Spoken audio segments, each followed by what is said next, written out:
सबको नमस्ते। सबको वेल फोकस एकेडमी में स्वागत करती हूँ। आज हम प्रेमचंद जी के पूस की रात कहानी के बारे में चर्चा करती हूँ।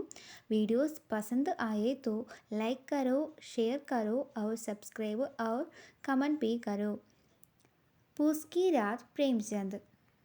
सबसे पहले हम प्रेमचंद जी के बारे में जानना ज़रूरी है। प्रेमचंद हिंदी और उर्दू के महानतम साहित्यकारों में एक हैं। प्रेमचंद जी का शब्द भारतीय जनमानस में प्रतिष्ठित है।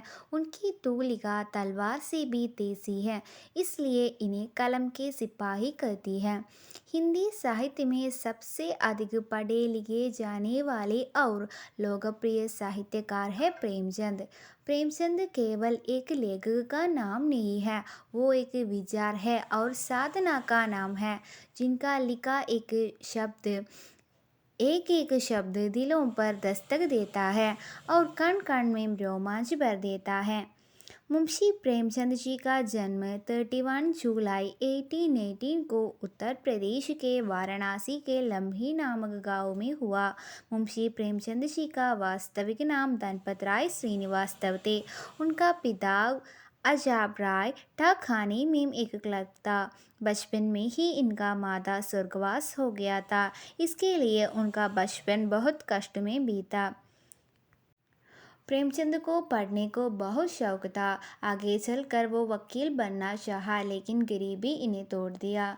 वो मैट्रिक करने के बाद बीए पास किया और स्नातक होने के बाद अल्पायु में प्रेमचंद जी का विवाह कर दिया गया, लेकिन मनोनुकूल पत्नी न होने के कारण बाल विधवा शिवरानी देवी से विवाह कर लिया। प्रेमचंद हिंदी और उर्दू के महानतम लेखकों में एक हैं। उन्होंने हिंदी में मुंशी प्रेमचंद और उर्दू में नवाब राय नाम से जानी जाती है।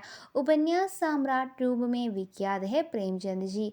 प्रेमचंद जी ने हिंदी कहानी और उपन्यास क्षेत्र में ऐसी परंपरा का विकास किया।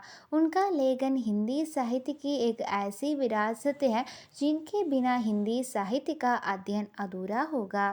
वे एक संवेदनशील लेखक, सचेत नागरिक, कुशल वक्ता तथा सुधरी संपादक थे। प्रेमचंद उनका साहित्यिक नाम था और बहुत वर्षों के बाद उन्होंने यह नाम अपनाया था। उनका वास्तविक नाम धनपत राय था। जब उन्होंने सरकारी सेवा करते हुए कहानी लिखने का आरंभ किया, तब उन्होंने नवाब राय नाम से अपनाया। बहुत मित्रों में उन्हें जीवन पर्यंत नवाब के नाम से संबोधित करते रहे। जब सरकार ने उनका पहली कहानी संग्रह सोचे वतन को जब्त किया, तब नवाब राय छोड़ने पड़ा। बाद का उनका अधिकतर साहित्य प्रेमचंद के नाम से ही प्रकाशित हुआ। प्रेमचंद के कहानी पर सर्वत्र शिव का शासन हमको दिखाई पड़ती है।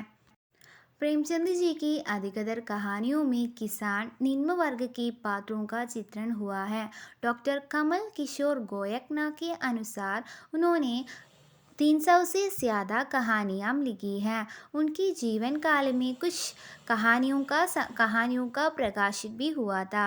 उनकी प्रमुख कहानियाँ हैं पंच परमेश्वर, दूध का दाम, ईदगाह, टागोर का कुआं, पूस की रात आदि। उनकी कहानियाँ मानसरोवर शीर्षक से 8 भागों में प्रकाशित है।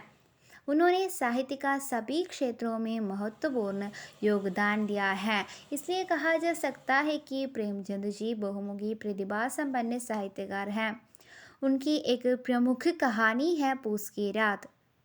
कहानी पूस की रात में हल्कों के माध्यम से कहानीकार प्रेमचंद ने भारतीय किसानों की दयनीय स्थिति का यथार्थ चित्रण प्रस्तुत किया है।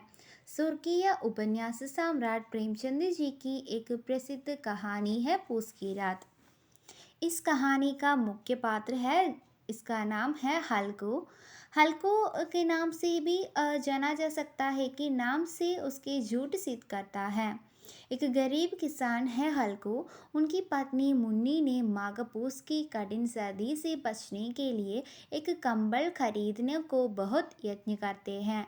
इसके लिए 3 रुपया इकट्ठा कर किया, पर हल्कू ने सहना नामक पड़ोसी से 3 रुपया खर्च लिया था। उसे जल्दी ही लौटाना था, इसलिए मुन्नी को समझा बुझाकर उसने सहना को रुपया दिलवा दिया। मुन्नी उपदेश देती है कि पेट के लिए खेती छोड़कर मजदूरी करना ही अच्छा होगा। जब पूस की रात आई तो हल्कू खेत के किनारे ऊख की पत्तों की एक छप्पर के नीचे पुराने चादर ओंट खामने लगा। उसके साथ उसका पालतू कुत्ता जबरा भी था।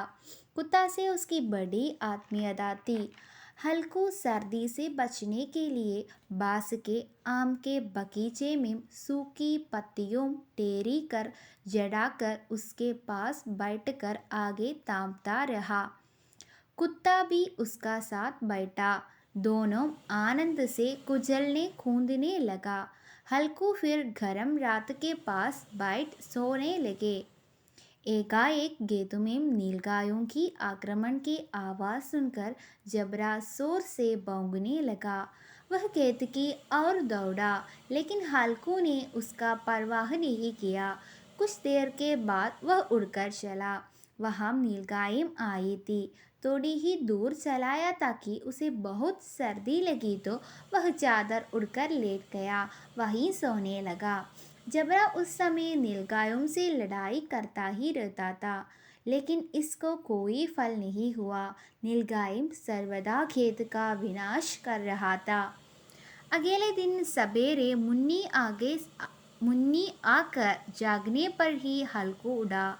मुन्नी को यह चिंता था कि आगे जीविका चलाने के लिए हल्कू को मजदूरी करने पड़ेगी, लेकिन हल्कू को इस बात को चिंता था कि आगे खेत की रक्षा करने के लिए रात की कठिन सर्दी में नहीं रहना पड़ेंगे, क्योंकि संपूर्ण खेत का विनाश हो गया था। प्रस्तुत कहानी के माध्यम से प्रेमचंद जी ने भारतीय किसान की दयनीय स्थिति का यथार्थ चित्रण प्रस्तुत किया है। हल्कू जैसा किसान इतना गरीब है कि उनके पास 3 रुपया तक नहीं आते, जिससे जोड़े के लिए एक कंबल खरीद सकता। भारतीय किसान खूब परिश्रम करने पर भी उसका मज़ा जमींदार और साहूकार लूटता है। अतः जिंदगी भर उन्हें ऋणी होकर सहना पड़ता। हल्कू इसका प्रतीक है। हल्कू की दयनीयता बढ़ बढ़कर उस सीमा तक पहुँच हो जाती है कि वह अकर्मण्य बन जाता है। थोड़ा सा कष्ट है तो वह अवश्य उसका सामना करता है। हल्कू की वैराग्य भावना उसका निराशा का कारण हो। उसके स्वागत भाषण में किसान की सच्ची हालत का वर्णन है। तकदीर की खूबी है मजदूरी हम करे मसा दूसरे लुटे। भारतीय किसान तोड़ परिश्रम करने पर भी एक कंबल तक खरीद नहीं पाता। इसे सच्चाई के साथ प्रेमचंद जी ने प्रस्तुत करती है।